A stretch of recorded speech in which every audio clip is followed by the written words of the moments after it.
Mon podcast IMO.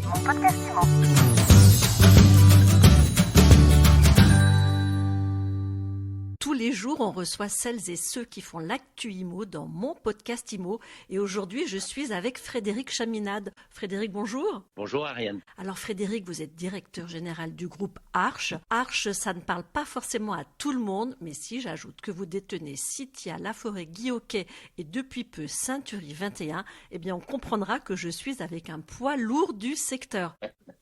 Je ne sais pas si c'est bon pour ma morphologie. Oui, un poids lourd, j'en sais rien.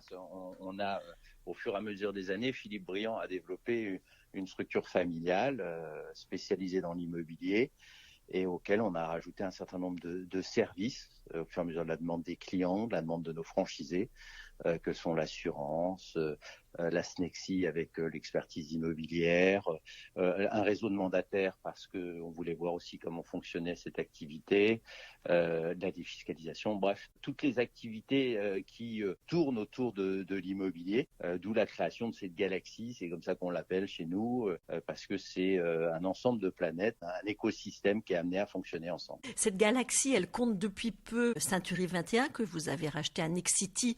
Vous aviez déjà racheté il y a quelque temps Guy-Hoquet à Nexity.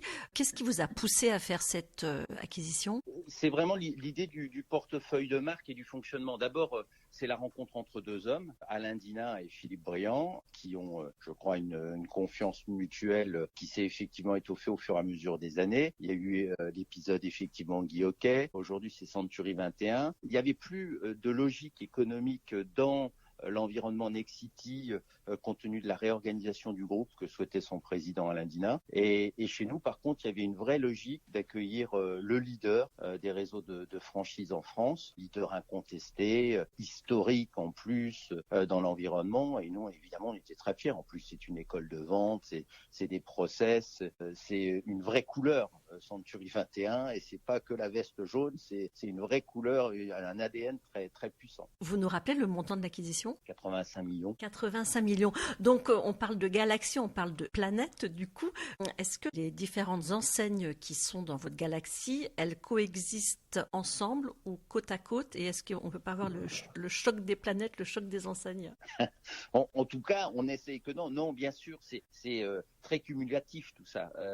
Ça veut dire que d'abord, chaque enseigne de franchisé garde son identité totale. En particulier, vous pouvez le voir à travers l'acquisition de Saint-Thuries 21, où nous avons confirmé à toute l'équipe dirigeante, qui est une équipe de grande qualité historique, jusqu'à 30-35 ans d'ancienneté dans ce réseau. Nous avons confirmé à cette équipe dirigeante qu'ils étaient plus que les bienvenus. Et d'ailleurs, l'acquisition même de Saint-Thuries se faisait que sous cette condition. Parce que c'est notre manière de faire. Nous, c'est l'ADN d'Arche, c'est une entreprise familiale. On est sur ces valeurs de continuité, de fonctionnement, que ce soit l'équipe dirigeante et nos équipes sur le terrain. Il était normal que chez Saint-Thuries, on valorise aussi cet aspect-là. Donc, c'est les anciens qui sont là, qui connaissent très bien leur job, qui sont additionnés, j'allais dire, à d'autres marques comme La Forêt, Guy-Hoquet, où là aussi, on a une équipe dirigeante, Yann Géano, c'est quasiment le dirigeant historique aussi de La Forêt. Donc, c'est des faiseurs qui connaissent parfaitement leur métier. Et l'idée de fond, c'est de dire quels sont les services qu'on peut apporter à ces franchisés, nous, en faisant que chacun garde sa couleur, garde son autonomie, garde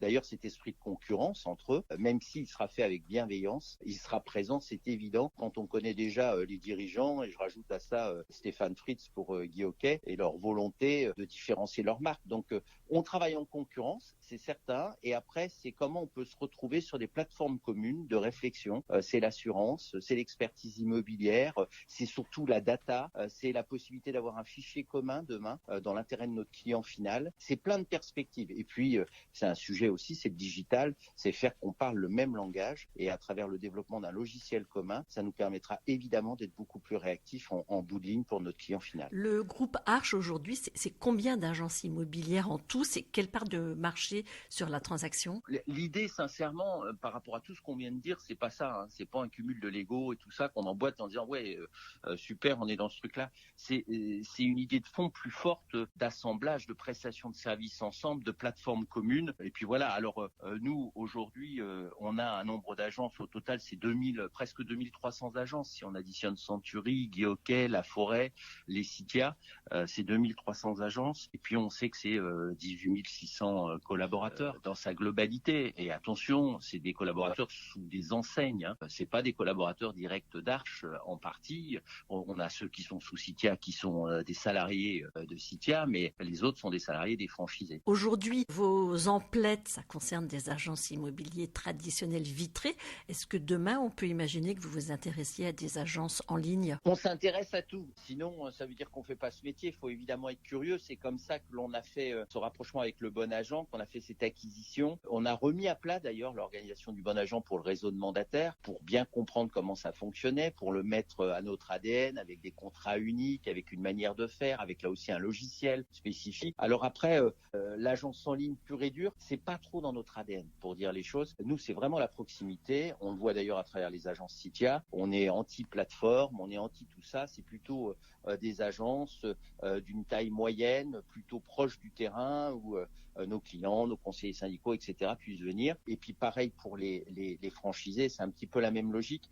On pense que tout ce qui est digitalisation, tout ce qui est numérique, etc., c'est un outil, comme l'eau et le gaz pouvaient l'être à un moment donné, il y a quelques dizaines d'années. Mais fondamentalement, ça ne revoit pas l'ADN. C'est vous avez une organisation qui est faite pour servir le client ou pas. Nous ne pensons pas que la transaction immobilière, par exemple, que le syndic puisse être complètement digitalisé. Cette présence terrain est plus que nécessaire, cette relation terrain aussi. Et d'ailleurs, c'est ce que nous montrent nos clients. Ils nous demandent nos clients tous les jours. Dernière question, Frédéric Chaminade. C'est quoi votre prochaine cible? Notre prochaine cible, ce sera forcément une petite planète de plus. On avait fait récemment, on s'était rapproché dans l'intérêt de la profession d'ailleurs de Bien Ici, parce qu'on pensait qu'il était important que nous ne devenions pas le système de l'hôtellerie avec Booking.com, cette profession qui est complètement devenue asservie à ce site internet et qui essaie maintenant de s'en dépêtrer. Peut-être qu'il est trop tard. Et à travers Bien Ici, c'était l'occasion de réunir les professionnels, de se retrouver et de montrer notre indépendance et notre capacité aussi à faire les choses nous-mêmes. Sur le fond, la prochaine acquisition, elle sera certainement tournée sur la digitalisation, mais sur un des métiers qu'on aborde et qui est une vraie demande des clients, c'est tout ce qui est défiscalisation et le lien autour de la vente de l'immobilier neuf. L'idée, c'est de pouvoir avoir une plateforme numérique dans notre groupe nous permettant à nos franchisés, permettant à nos agences de vendre du neuf, fait par un professionnel, quelqu'un qui en plus regroupe suffisamment de programmes. Donc c'est une structure qui s'appelle Sphère Immobilier. Et Sphère Immo nous a rejoint, comme ça, à elle c'est une exclusivité, nous a rejoint il y a 48 heures. Donc a rejoint l'ensemble des planètes et fait partie maintenant et une des planètes de l'environnement Arche. C'est près de 1500 ventes par an. C'est 3000 programmes qui sont référencés et c'est surtout la possibilité pour un conseiller commercial, d'un franchisé, d'une agence de vendre du neuf de A à Z en étant aidé par l'outil pour ça, avec l'ensemble des documents nécessaires à cette vente, et en étant aidés par une équipe de conseillers premium. Ils sont une cinquantaine qui couvrent toute la France et qui peuvent venir appuyer, former, aider le collaborateur, le commercial dans sa démarche de vente aux clients. Et puis c'est surtout une offre de produits exceptionnelle pour nos clients, le client final, puisque c'est quasiment une grande partie des programmes en France qui sont sur ce serveur.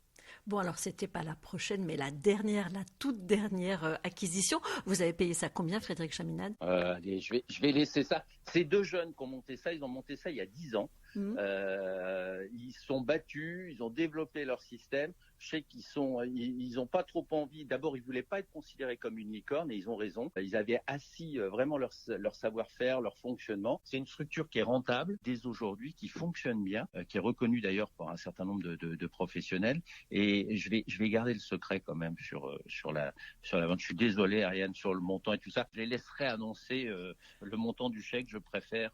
Pour ce qui me concerne, c'était pas l'intérêt premier par rapport au fait de les avoir avec nous.